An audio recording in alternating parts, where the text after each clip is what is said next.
My name is Joe Sims, and welcome to This Week in the News. Joining me is Sue Webb from New Haven, co-editor. Good morning, Sue. Good morning. Our co-editor, Terry Albano, who's coming to us from Royal Oak, Michigan this morning. Good morning, Teresa. Good morning, Joe. Good morning, Sue. And John Wojcik himself from the great city of Chicago. Good morning, John. Good morning, Joe, Sue, and Terry. Let's get started. Hey, John. Yesterday, there was a shooting in Texas outside of a convention that was specializing in caricaturing the Prophet Muhammad. You know, I didn't even know they had events like that here in the United States. I was surprised. I remember, that there was this preacher in Alabama that was threatening to burn the Koran, and or was it Florida? And there was a lot of protest about that, and he pulled back. So I was very surprised that these guys are doing this kind of thing. And did you guys read about that this morning? Well, Joe, Go ahead. I just kind of skimmed the news, basically the lead paragraph of an Associated Press story about it, and I think, this it mixes together a number of issues, but this idea of freedom of speech and mocking or ridiculing people's beliefs. I think it's a real problem. Violence, obviously, mass killing or bombing or attacking people because of offensive cartoons or offensive speech and so on. That's not a good thing either. But when you have a tinderbox situation around the world where people who have been marginalized and for one reason or another have turned to religion, that's a whole story in and of itself. Why is it that people have turned, or why do people become fanatically involved with religion? Okay, that's another topic, but then to ridicule and ridicule their beliefs or their symbols in the name of free speech, I think is provocative, it's offensive, and certainly in the context, this took place in the Dallas suburb. And Texas has a lot of history with right-wing provocations of all kinds. Dallas certainly is an emblem of right-wing provocation and violence going back to November 22nd, 1963, when Kennedy was assassinated. And Gary Trudeau had a interesting op-ed several weeks ago in which he talked about the responsibility of artists and people who do caricature to not go over the line, and he quoted that person that said that famous statement about pornography, you know it when you see it, if you recall. Does Terry or John, you guys have a comment about that? Well, Joe, I think it was a, deliberately provocative event. This group is known for being anti-Islamic, so right there, this is how the description of their group has been. One of their spokesperson, a woman, talks about how the media is following Sharia law because nobody, criticizes Islam, or you can't, it's so these are obviously very fringe in terms of politically right wing, far right. I would say racist or Islamophobic, tossing out these terms, but this was set up to deliver such a response. Now, I don't know anything about, it's kind of sketchy what happened exactly. Supposedly a gunman, and then somebody got shot in the ankle, and then so I would like to see more, information about that. But the event itself was, to me, very, very deliberative and provocative. And I think, we're going to have more of this. And I think they had somebody from the Netherlands, an anti-Islamic, from an anti-Islamic group from the Netherlands. And I agree with Sue. It's extremely offensive, but I think it was also designed to provoke. Great. Well, let's follow the story. I know we have some writers in Texas, and so perhaps we'll get some articles about it up on the peoplesworld.org website. If you're just joining us, you're watching This Week in the News with the editors of peoplesworld.org. We urge you to go to our website at www.peoplesworld.org. A big item in the news last week, Bernie Sanders has announced that he is running for the presidency of the United States. And he says, do not underestimate me. I've beaten Republicans, I've beaten Democrats. I'm going to be a person that has to be contended with. You think he has a chance, Wojcik? Well, actually, again, I'm not the one that likes to look into crystal balls on these things, but he has a chance, I think, of doing far, far, far better than what the polls now show him doing, because in fact those polls continue to go up. So I wouldn't discount the possibility of him overcoming the tremendous financial lead that others have. But what I want to say is I'm very impressed with the way he's done this. The announcement, rather than attacking Hillary Clinton, he's been putting forward really the positions of the 99% versus the 1%, and doing it very, very in a very, very positive kind of a way. So also I consider one aspect of his candidacy that I just want to put forward here. I think it's great, the fact that you have him raising these issues and appealing very much to white working class, older, seniors. He's been putting forward the fight against Social Security, and I think that's the fight force against Social Security cuts. I think that's particularly important at this time. With all the things going on in Baltimore, Ferguson, everything else, there's a concerted drive to split apart minority youth and youth in general on the one hand, and seniors on the other. The two groups most hurt by the economic crisis that we're facing, and I think that there is an attempt by the right wing to frighten and scare white working class, but particularly older white working class voters, rather than address issues. And I think that his candidacy is going to contribute to addressing that. Addressing that issue. He's raising a lot of money. I heard that he raised more money than all of the Republicans combined right after he announced. So, grassroots effort too. Do you think that doesn't look like nobody else in the Democratic pack has announced so far, with the exception of the former governor of Maryland, who has kind of intimated, but he hasn't made an announcement. Is it going to be a toe-to-toe between Hillary Clinton and Bernie, Hillary and Bernie? It could be. It could be. Well, I think it's... Go ahead, Terry.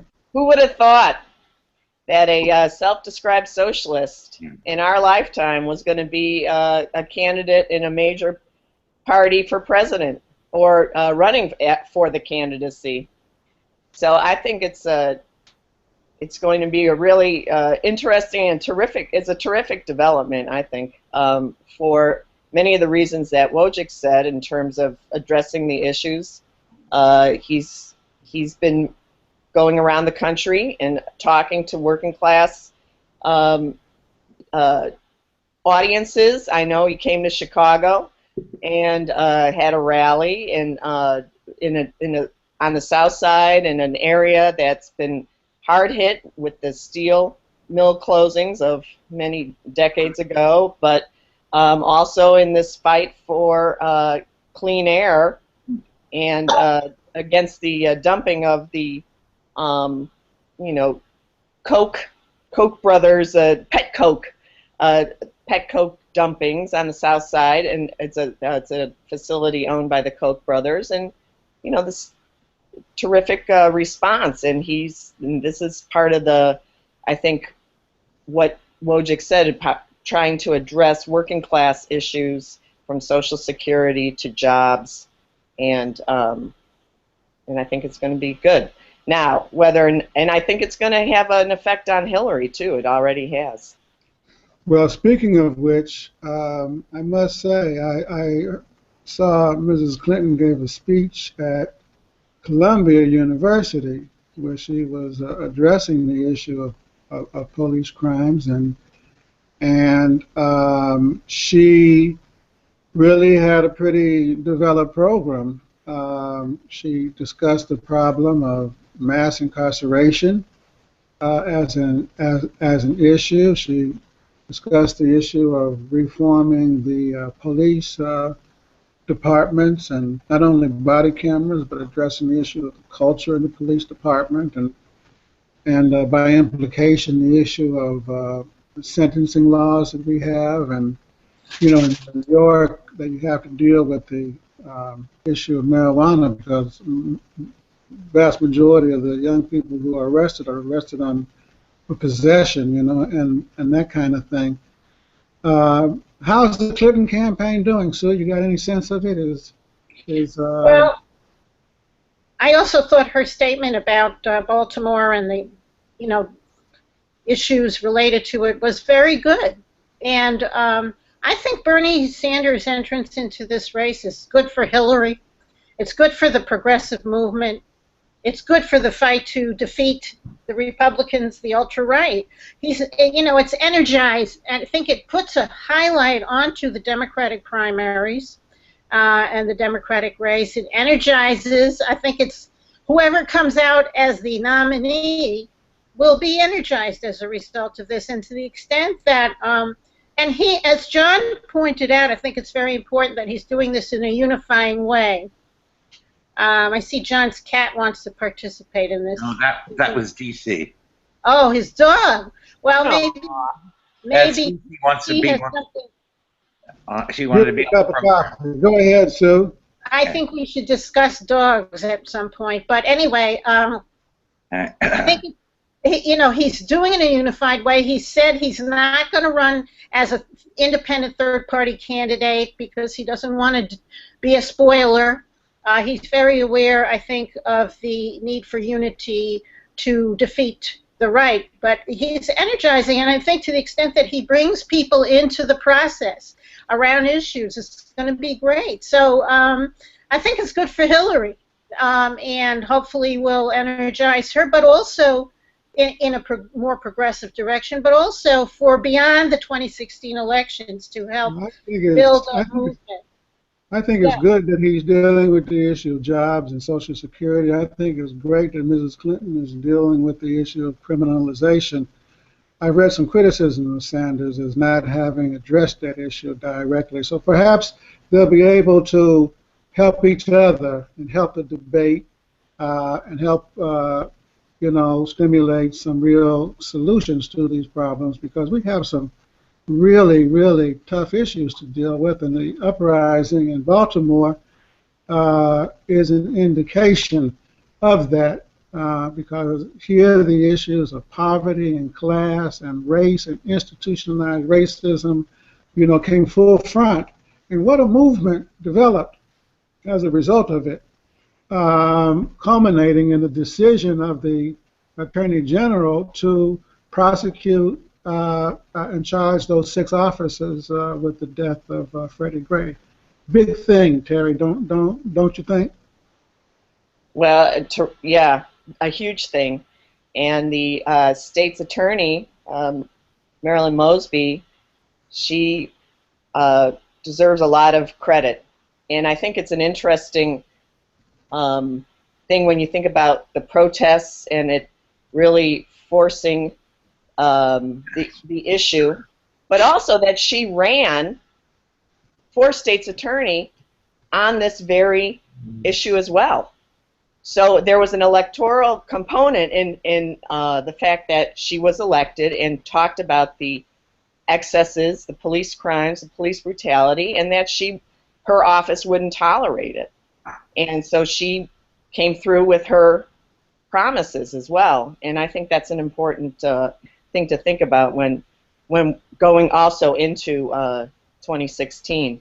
But yes, it's it's these deeper seated problems too of poverty and the culture of the police, the this whole prison industrial complex, mass incarceration, or the new Jim Crow, as Michelle Alexander has so importantly put it. These are going to require radical reforms in order to address much of this. And I'm in Detroit, or just outside Detroit, was in Detroit yesterday, and Joe Biden spoke here for a big NAACP fundraiser dinner Saturday night, and talked about how Detroit is coming back, and there is a certain redevelopment in downtown and et cetera. But then when you go in the neighborhoods outside of the downtown area, these are neighborhoods that are every other house is boarded up, or it's just, and this is Baltimore, Detroit, many of these other cities. So it's going to require real radical reforms to be able to put folks to work and get the infrastructure that we need, et cetera. No doubt about it. You can add Youngstown to that list too. You see a little bit of development downtown, but the rest of the city is just devastated. In fact, it was rated, much to my dismay, as the 100th worst city in the country to live in. And let's move the discussion. Joe, excuse me, one little, second. Go ahead, Walter. Yeah, on Baltimore, let me just add that we have a team of people writing for the People's World there, Margaret Baldridge and Cindy Farquhar. They've spent the entire weekend really probing and digging into into questions there more deeply, including the activities of young people's organizations. So we're going to be having some interesting follow-up stories coming from them this week. I just wanted to tease our readers, tease everybody to look for those, because some of them have a really unique perspective. That's a lot of good work being done by Cindy Farquhar and also Margaret Baldridge there, People's World reporters. We encourage you to go to www.peoplesworld.org to read those stories from the front lines in Baltimore. You're watching This Week in the News with the co-editors of peoplesworld.org. Another big item in the news just the other day was the Mayweather heavy welterweight fight, field fight of the century, and some people were saying, Mayweather and I believe also his opponent have been involved in domestic violence, and they were arguing that, as in other areas of sports, football, basketball, and so on, if you engage in that kind of activity, you should pay a penalty, and not be allowed to participate, for a while, at least suspended. And but the Boxing Commission didn't do that. Do you think those folks are right? Anyone? Sue? Well, before the show went on the air, Joe and I were talking. I don't follow boxing at all, and I wonder why it's even a sport. It reminds me of the gladiators in ancient Rome. I mean, these people are brutalizing each other. I realize that there's a lot of skill involved, and that for working class youth, black and white, it's seen oftentimes as an avenue out of poverty, out of the ghetto or whatever. There are a lot of famous movies that have immortalized that, but it's to me it's a kind of brutality that I don't see why we even allow it. So the question of whether one or another of these boxers also engaged in domestic violence, it's kind of ironic I agree that people should be penalized and domestic violence should be taken seriously and there should be penalties, whatever the sport. At the same time, I think the question of boxing, is it a sport or is it organized violence for the thrill of spectators? I, you know, I find it Okay. a disturbing activity, So you much want like to add football. boxing too. Anyone else? Well, And we yeah, could talk about football too. just on that last part that Sue raised, I understand where she's coming from, but here in Chicago, in my neighborhood included, there are some great programs that boxing programs for young people, which are it would be horrific if those programs were cut. A lot of hard work goes into them. Some of the best community, religious, and other leaders are involved in. There are churches in South Chicago that have boxing programs that really do keep people off the street and then hook them up with programs for graduating high school and job search programs. So, I don't really, while I have a personal, I wouldn't get involved in boxing myself, I don't see it as necessarily, when it's controlled and safe, people are wearing masks and things like that. I think it can be a healthy thing, particularly for young people. I couldn't disagree with Sue more in terms of, just casting the whole sport aside. It is an Olympic sport as well. And so therefore I would suggest that there are ways to have it where, it's not the brutal, fight to the death type of thing that she's described. But, with all professional sports, the element of the profit, and there's lots of profit off of this sport as well. So I can't, I think it is a discipline, and there is skill involved, a lot of skill, a lot of training and fitness. But I do think that there is also a lot of corruption and a lot of mob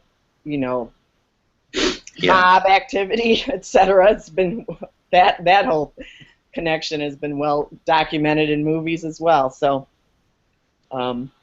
Okay, let's leave it there. Thank you, Terry. May Day. We just had May Day. I forgot to wish everybody a happy May Day at the top of the program.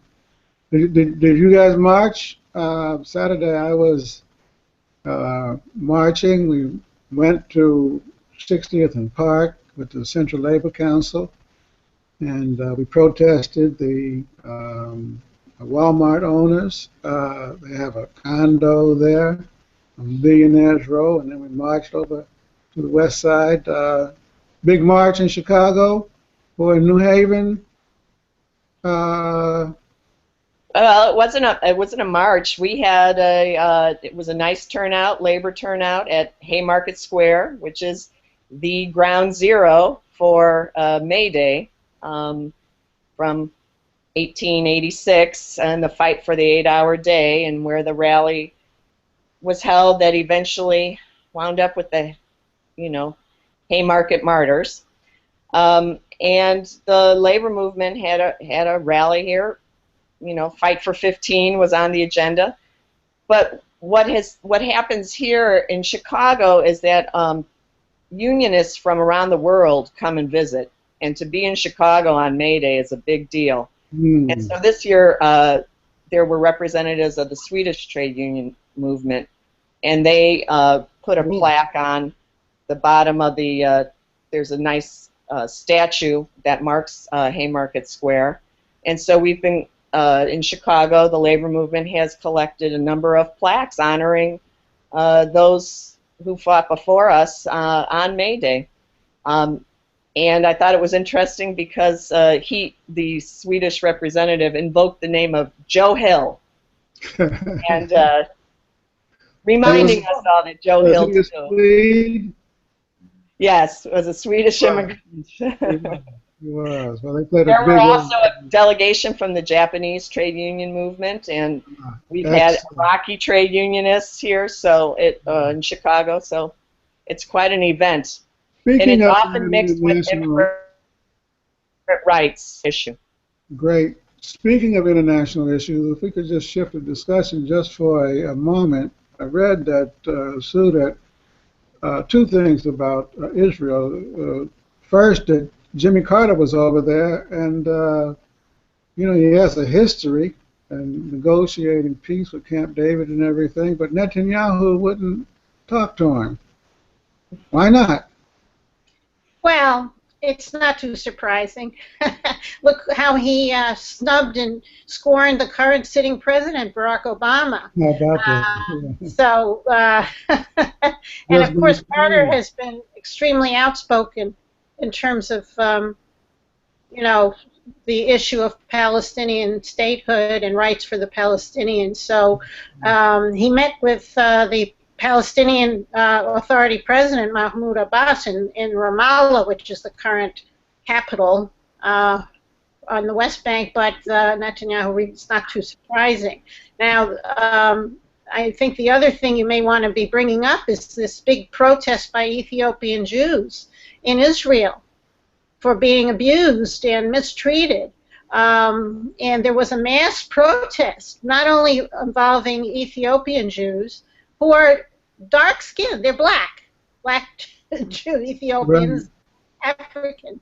They haven't, there's a lot of racism in Israel, and it's tied in with the anti-Arab, um, um, um, you know, campaign that's been waged by the right in Israel for some time. So Netanyahu was part of that. He used the anti-Arab racism in his election campaign. People had to vote for him because the Arabs were going to take over and this kind of thing. So, all of this is interrelated. So this march, there was a protest march, I think 7,000 or 10,000, not only by Ethiopian Jews, but other Jewish people, including and Israeli Arabs. This new joint list, led by this very dynamic leader of the Communist Socialist Hadash coalition, Ayman Oda. They also participated in this Right. march, and it's kind of Israeli civil rights movement. That's Right. very important. So, there's different sides to this thing, Right. but Well, it's not a good situation as far as the Israeli, who's in power now in Israel. we'll have to keep our eye on it as days go by. We're going to have to leave it there in just a second. We have 2 minutes left. Any big items coming up this week in the news that we need to be paying attention to? We'll be following again, of course, the story in Baltimore. Anything coming up in the labor movement or in the environmental Yes, we have an exciting interview, People's World exclusive interview tomorrow afternoon with Rusty Hicks, the new leader, Secretary Treasurer of the LA County Federation of Labor. That is one of the biggest central labor councils in the country, and they are really pushing hard there on the building the new type of labor movement that allies traditional unions with new types of workers' rights organizations. So we're excited about that. That interview will be tomorrow, and we'll be, of course, having full coverage of that in the People's World.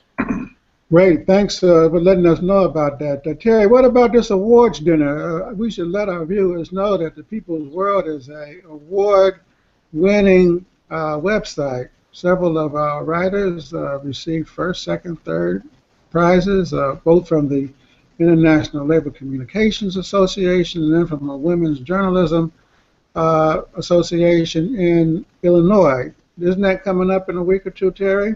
May 16th. We'll be attending an awards luncheon, Illinois Women's Press Association, and actually all four of us on this call have won awards from that association, and including 6 first place awards for news writing, column writing, environmental writing, political writing, And so it's a very exciting thing to be recognized by peers in that organization for our coverage. That's wonderful. I think that that does it for us. So we Joe? have to end it there. We have to end it there. Okay. Sorry, it's a half hour. Have a great week, everybody. Thanks for watching This Week in the News, and we'll be coming back at Okay. you next Bye. week. Bye, Bye. everybody. Bye, Take Jeff. care. Bye, Bye. everyone. Bye-bye.